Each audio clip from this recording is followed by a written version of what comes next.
It's great to have Priyanka Chopra with us right now from Montreal. Priyanka, wonderful to have you. Never imagined that we'll be doing this sort of Skype interview with you. देखो अभी we have to take advantage of technology when you can't clone yourself. All right, so Priyanka, how does it feel that your movie is coming up, Jai Ganga Jal, and there's a lot of excitement around the movie, and you yourself have told previously that you are very excited about the movie yourself. I'm very excited about it. This is a very important film for me. I think that it's a story that needs to be told for so many reasons. It stands for feminism. Judge me only because of my ability to do my job and not because I'm a man or a woman. And I think that's a big debate. And that's what feminism today stands for. And of course, it talks about corruption within the system and society as such. It talks about, police officials which get stuck in the rigmarole of that corruption and farmer suicides.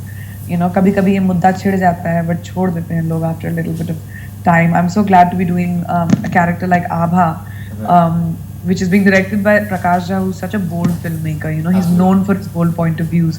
So on so many levels, I'm very excited. Plus, uniform पहनने से तो चाल बदल जाती है मेरी. No, I think some very interesting dialogues are there that table कुर्सी पर बैठकर सलामी ठुकवाने नहीं आई हूँ, एंड आज समाज में उसकी इज़्ज़त होती है जो कानून तोड़ता है, लेकिन मैं उसकी इज़्ज़त करती हूँ जो कानून तोड़ने वाले को तोड़ता है. मतलब खासा मतलब धमाकेदार डायलॉग्स आप बोल रही हैं. I was just watching the promo launch and you've said that Prakash Jha told you that he wants you to retain your femininity. It's not that he wants you to be turned masculine and still have that element of that was a conversation fearsome. We had together Right. when we were discussing what Abha's background and where she's from, and वो लखनऊ से पली बड़ी है, so उसमें तहजीब और तमीज़ बहुत ज़्यादा है. And I think that for me, and she's very straightforward. So when I read the character, to me, Abha came across as someone who's very proud of being a woman and thinks her femininity is only an asset and not a liability, like how people would think a woman in power, woman in a uniform, her femininity is a liability. But I think I wanted to embrace that. So we had a big discussion about it, about making Abha and keeping her very feminine, like the clothes that she wears.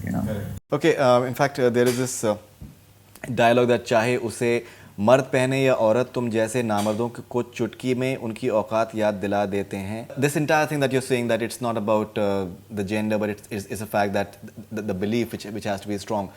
We've seen many, in fact, lady police officials. Kiran Bedi is one example, who've shown the way and who've proved to be very, very effective somewhere as well. So did you have any benchmarks? Did you have any role models while playing this character by any chance? No, I didn't. Whenever I have played a character, I've always tried to create a different person. I don't like imbibing from people, real people, when I play a character, unless of course I'm playing a person, like with Mary Kom. Right.